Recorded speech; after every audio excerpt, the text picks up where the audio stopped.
Hello mga katalong, ito na yung talong natin na halos 25 days na. May mga sira na yung dahon. Hindi pa tayo nakapag-spray nito simula pag transplant. Kaya kung tingnan mo yung iba nababansot. Ito parang bansot talaga.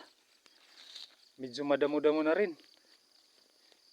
Tapos medyo matarik. Tingnan nyo. Matarik talaga to. Pero yung doon sa ibaba doon, malalaki na yung talong doon. Dito lang medyo maliliit, medyo mahina na kasi yung lupa dito. Ito, tingnan nyo. Paki-comments kung may nakikita kayong problema na hindi ko alam.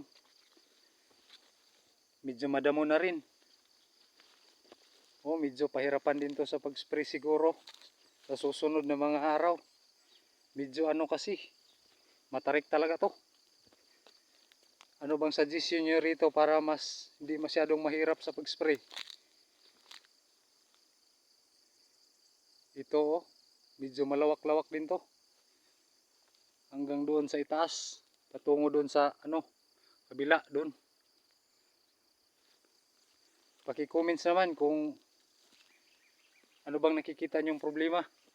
Ito yung dito na parte banso talaga.